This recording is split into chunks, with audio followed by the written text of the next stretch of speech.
Children.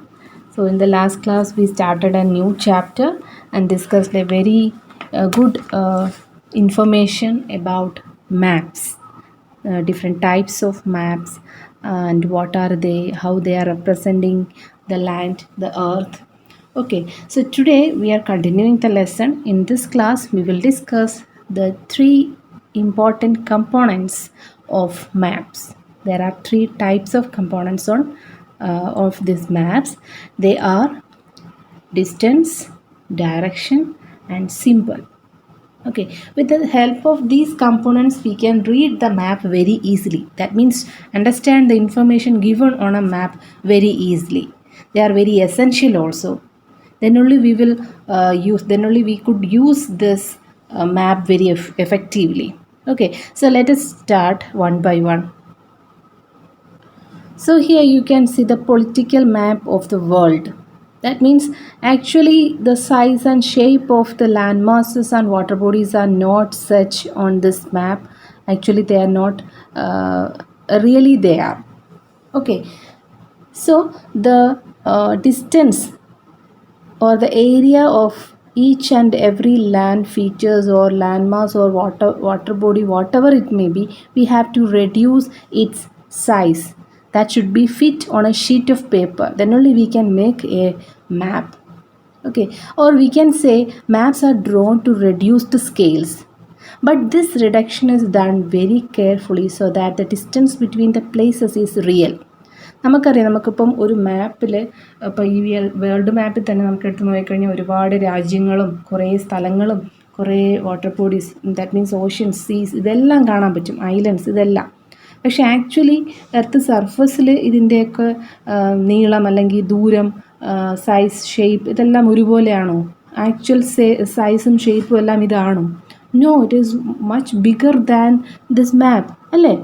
So we have to reduce, first we have to reduce the area, that means the distance, if we want to make a map. Okay, so through scale we are doing this representation. It is only possible, it can only be possible when a small distance on a paper represents a large distance on the ground. Therefore a scale is chosen for this purpose. So a very important word, scale. The geometry box naathulla scale alla, that is a ruler. Okay, so here scale means it is the ratio between the actual distance on the ground and the distance shown on the map.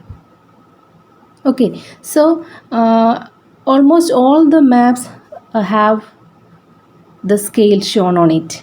Here also you can see, I think it is not clear, not much clear, I think. So here you can see the scale, it is a ratio, it is given in a ratio here. Can you see that? Okay, so there are two values, ratio, that means the one value will represent the distance on the map and the another one distance, actual distance on the ground. So we are reducing the actual distance to a smaller one, so that is scale. So it is the ratio between the actual distance on the ground and the distance shown on the map. Say for example, the distance between your school and your home is maybe 50 kilometers, not 50, 20 kilometers. Say for example 20 kilometers. If you show this 20 kilometers on the map, how will you represent it? Yes, it is 20 kilometer away from your home, it is our school. So how will you represent that 20 kilometer on a piece of paper, in a A4 size paper? Yes, we have to reduce that distance. That means we are taking a scale, 1 centimeter represents 1 kilometer, or 1 centimeter represents 10 kilometer. Here the actual distance between your home and school is 20 kilometer. We are taking the scale as 1 centimeter for 10 kilometer. Okay, 1 centimeter represents 10 kilometers on the actual ground. So for representing 20 kilometers you need 2 centimeters, isn't it? So that is what is called scale. And there are different types of maps on the basis of scale. Let us see which are they. Yes, the two different types of maps based on scale are large scale and small scale. Large scale map and small scale map. Okay, so please be very careful. Don't misunderstand that. നിങ്ങൾക്ക് അത് തിരിഞ്ഞു പോകാൻ സാധ്യതയുണ്ട്. അതുകൊണ്ട് തിരിഞ്ഞു പോകാതെ ശ്രദ്ധിച്ചിരിക്കണം. First among them is large scale maps. Okay, so large scale map is having a very large amount of details. Information of a very large amount of information are given on large scale map, but it represents only a small area. Large scale, small area. And what about the small scale map? It represents a large scale and it can accommodate or include only a small amount of details. So you can see these two types of maps here, large scale map and small scale map. Okay, so large scale map means it is a representation of a very small area, maybe about area of 1 kilometer or 5 kilometers. Okay, but here you can see another map, small scale map. It represents the entire world on that map, isn't it? So these are the two types of maps based on scale, large scale and small scale. Large scale maps represent small area with a large amount of details, and small scale map represents a large area and it shows only a small amount of details. Okay, is it clear? Very good. Then one more important thing, how is scale shown on a map? Yes, by three ways. Through these three ways we can represent the scale on a map: as a written statement, as a ratio or fraction, or using a scale line. You can see these three representations here itself.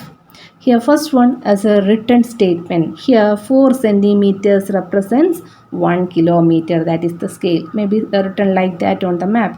Okay, or 1:25,000, that is in the form of a ratio or a fraction. Okay, another one here you can see here maybe 1 centimeter, maybe this distance 1 centimeter represents 500 meters. Okay, so these are the three ways through which we can represent this scale on a map. Okay, is it clear? As a written statement, as a ratio or fraction, or using a scale. Next important component of a map is, yes, the directions. The important directions. And actually the direction may not be given on some maps, and sometimes the letter N, capital letter N, may be given on the top right side. Maybe for example, please take this as a map, and it is given that this N, capital letter N, may be written on the top right side corner. Okay, that means this is the northern part, the north direction. If we know the north, we can easily find the other directions. Opposite to north, it is south, and towards right side it is east, and towards left side it is west. Okay, so these are the important 4 directions. They are known as cardinal points. So which are the cardinal points? North, south, east and west. Okay, so these are the 4 important directions. And we can also find some other directions, intermediate directions between the cardinal points. For example, here you can see another direction between north and east. So it is northeast. Between south and east, it is southeast. Then between south and west, it is southwest. Then between north and west, northwest. Okay, so there are 4 cardinal directions or cardinal points, and other 4 intermediate directions are northeast, northwest, southeast and southwest. Okay, so it is also very important to find out the directions on the map. Is it clear? So we can see different directions here. North, south, east and west, the four cardinal points, and northwest between north and west, southwest between south and west, then southeast between south and east, and northeast between north and east. Okay, so if we are in a very in an unknown place, maybe for the first time we are going to that place, how will you find the directions? Yes, there is an instrument for finding the directions. In aeroplanes and in ships, they are using this instrument. What is that? Can you name that? Yes, that is with the help of a compass. Okay, so here you can see a magnetic compass. Can you see that? Yes, so magnetic compass is used to find out the direction of a place. Okay, it is the instrument used to find out main directions. Its magnetic needle always points towards north-south direction. Okay, you can see that the needle of the compass is pointing towards north-south direction. In this picture you can see. Okay, so this is magnetic compass. So we have discussed the two components of map today. Which are they? Yes. Which are they? Yes, distance. In that we discussed scale. We discussed different types of maps based on scale. Then another important component about the directions. Shall we go to the next component? Yes, we discussed that the actual distance, the real distance on the ground is not at all easy to represent on a piece of paper. So we reduced the size of that particular place. That means, yes, we used a scale. For representing different features on the map, we have adopted some common symbols and signs, some colors, etc.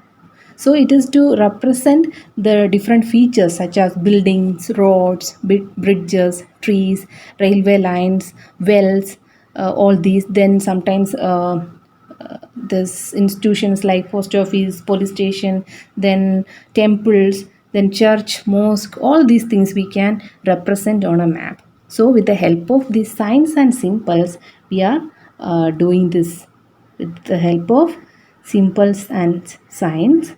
They are known as conventional symbols. So here you can see some symbols. So railway lines are shown with the help of black and white lines. Okay, this is broad gauge. Then here you can see meter gauge. Then you can see the railway station. It is written as RS. Then roads are given here. Two types of roads, metalled and unmetalled road. Then with the help of these symbols we can identify the places, the institutions or the features of a place very easily from a map. Okay, is it clear? So here is one activity given to you, page number 27. You have to find out the places on a map. There is given a very yes, that map represents a very small area, that is Sundarpur village and its surrounding areas. So you are given an activity there. Look at that picture. Then you have to find out some important things on that particular map. Okay, നിങ്ങളത് ചെയ്യണം. അതിൻ്റെ സൈഡിൽ തന്നെ pencil വെച്ച് അതിൻ്റെ answers എഴുതി വയ്ക്കുക. Okay, school തുറക്കുമ്പോൾ നമുക്ക് ചെക്ക് ചെയ്യാം. Okay, yes. Next, another important thing about this map, another important drawing is there, that is what is called sketch. Actually it is not drawn on a scale. നമുക്കത് easy ആയിട്ട് ഒരു സ്ഥലത്തിൻ്റെയോ ഒരു ബിൽഡിങ്ങിൻ്റെയോ നമുക്ക് സ്കെയിലോ ഒന്നുമില്ലാതെ തന്നെ ജസ്റ്റ് ഒരു drawing ആയിട്ട്, ഇപ്പോൾ സ്കൂളിൻ്റെ ഒരു ഔട്ട്ലൈൻ വരയ്ക്കണം, സ്കൂളിൻ്റെ ബിൽഡിങ്സും ക്ലാസ്സസ് എവിടെയൊക്കെയാണെന്നോ കൊണ്ട് അതിന് നമുക്കൊരു മെഷർമെൻ്റ് ഒന്നും വേണ്ട അല്ലേ. So that type of drawing is called sketch. So it is a drawing mainly based on memory and spot observation and not to scale. So sometimes a rough drawing is required of an area to tell where a particular place is located with respect to other places. Okay, so whenever you are traveling or you are going to your friend's house but you don't know the way, Yes, and your friend may make a rough drawing to show the way to his house. So such a rough drawing is known as sketch. It may not be having any scale. Okay, so route map ഒക്കെ നമുക്ക് അങ്ങനെ വരയ്ക്കാൻ പറ്റും. So next, another important thing about this in this map chapter is about plan, and it is very familiar to you, I think. ദാ ഇവിടെ നിങ്ങൾക്കൊരു സാധനം കാണാൻ പറ്റും.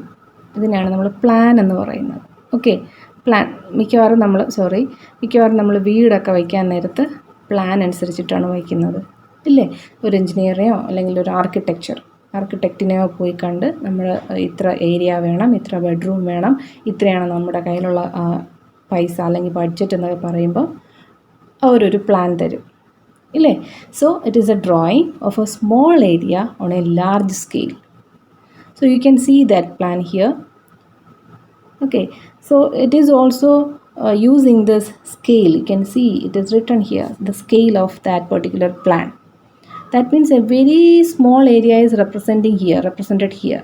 So it is a the plan for a building. ഒരു വീടിന് വേണ്ടിയിട്ട് വരച്ചൊരു പ്ലാനാണ്. ഇതിൽ നിങ്ങൾക്ക് കണ്ടാൽ തന്നെ അറിയാം എവിടെയാണ് ടോയ്ലറ്റ് അല്ലെങ്കിൽ ബെഡ്റൂം എവിടെയാണ്, പിന്നെ കിച്ചൺ എവിടെയാണ്, സിറ്റ് ഔട്ട് എവിടെയാണ്, എത്ര നീളമുണ്ട് അതിന് എന്നെല്ലാം ഇവിടെ എഴുതിയിട്ടുണ്ട്. വാതിൽ, ജനൽ എല്ലാം എഴുതിയിട്ടുണ്ട്, ഇല്ലേ? Yes, this is what is called a plan. So it is a drawing of a small area on a large scale. So large scale map represents a small area with a very large amount of details. Okay, so these things are the important things you have to study in this chapter. So let us have a recap of today's class. We have started today's class with the components of maps. Which are the three components of maps? Yes, distance, symbols, and yes, which are the three important components of maps? Distance, symbols, and directions. Okay, and we have discussed a lot about each of these, and we saw different types of maps based on scale. What is scale? Yes, it is the ratio between a unit of length on the map and the unit of distance on the ground. It is the ratio between the actual distance and the distance represented on the map. Okay, on the basis of scale there are two types of maps: large scale and small scale. Small scale map represents a large area, and large scale map represents a very small area.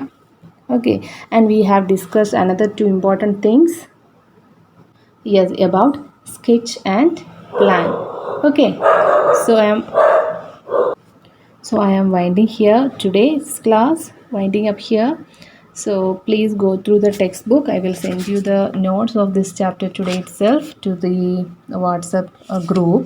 Please, you read that lesson very clearly and thoroughly. If you find any difficulty, you can contact me. Okay, thank you, children.